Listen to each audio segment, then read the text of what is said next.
Okay, let's continue.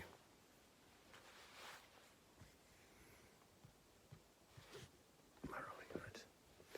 But the worst of it, as far as Sophie was concerned, was that Letty did not look like Martha at all. She was her own extremely beautiful self. She was wearing a dress of the same kind of pinks and whites as the crowded apple blossom overhead. Her dark hair trailed in glossy curls over one shoulder, and her eyes shone with devotion for Howl. Sophie brought her head back round the corner and looked with dismay at Michael holding the whining collie dog. He must have had a speed spell with him, Michael whispered, equally dismayed. Mrs. Fairfax caught them up, panting and trying to pin back a loose coil of her buttery hair. "Bad dog," she said in a fierce whisper to the collie. "I'll put a spell on you if you do that once more." The dog blinked and crouched down. Mrs. Fairfax pointed a stern finger. "Into the house! Stay in the house!" The collie shook himself free of Michael's hands and slunk away around the house again. "Thank you so much," Mrs. Fairfax said to Michael as they all followed it. "He will keep trying to bite Letty's visitor. Inside!" she shouted sternly in the front garden, as the collie seemed to be thinking of going round the house and getting the orchard the other way. The dog gave her a woeful look over its shoulder and crawled dismally indoors through the porch. "That dog may have the right idea," Sophie said. "Mrs. Fairfax, do you know who Letty's visitor is?" Mrs. Fairfax chuckled. "The wizard Pendragon, or Howl, or whatever he calls himself," she said.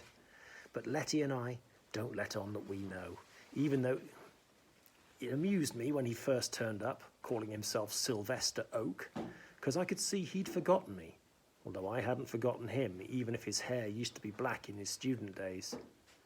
Mrs. Fairfax by now had her hands folded on the front of her and was standing bolt upright, prepared to talk all day, as Sophie had often seen her do before.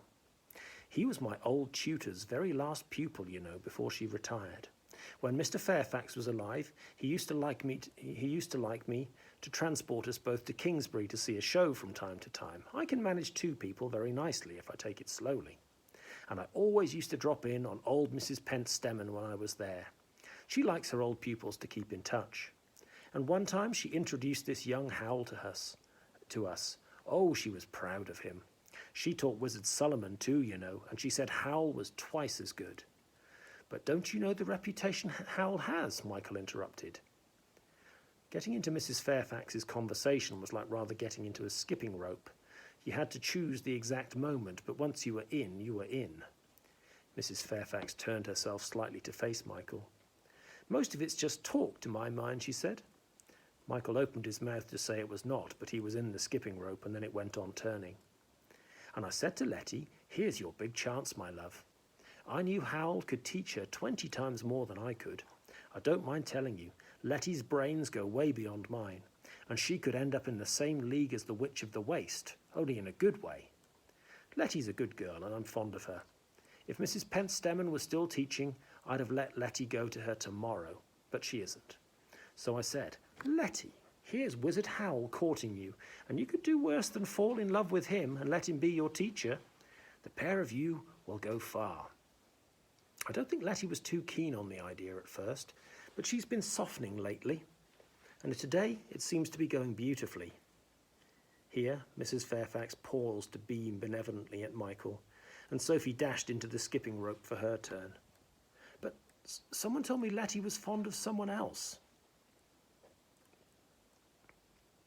she said.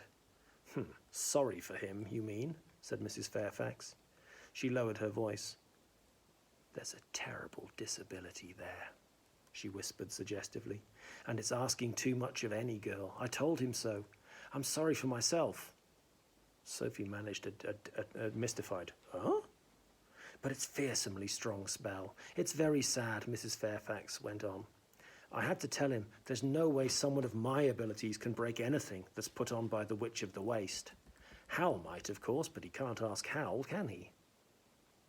Here, Michael, who kept nervously looking to the corner of the house in case Howl came round it and discovered them, managed to trample through the skipping rope and stop it by saying, "I think we better be going." "Are you sure you won't come in for a taste of my honey?" asked Mrs. Fairfax. "I use it in nearly all my spells, you know." And she was off again, this time talking about the magical properties of honey. Michael and Sophie walked purposefully down to the path to the gate. And Mrs. Fairfax drifted behind, talking away sorrowfully and straightening plants the dog had bent as she talked. Sophie, meanwhile, racked her brain for a way to find out how Mrs. Fairfax knew that Letty was Letty without upsetting Michael.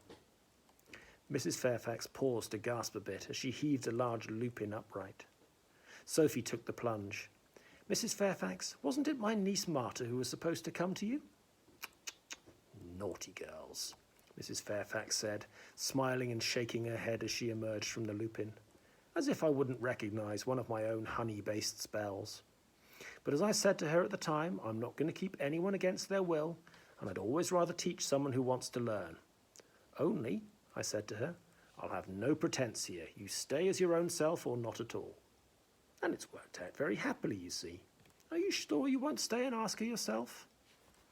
"I think we'd better go," Sophie said. "We have to get back," Michael added, and with another nervous look towards the orchard. He collected the 7-league boots from the hedge and set one down outside the gate for Sophie. "And I'm going to hold on to you this time," he said. Mrs. Fairfax leaned over her gate while Sophie inserted her foot in the boot. 7 leaguers, she said. "Would you believe I've not seen any of those for years? Very useful things for someone your age, Mrs. I wouldn't mind a pair myself. So it's you Letty inherits her witchcraft from, is it? Not that it necessarily runs in families, but often as not." Michael took hold of Sophie's arm and pulled. Both boots came down and the rest of Mrs. Fairfax's talk vanished in a zip and the rush of air.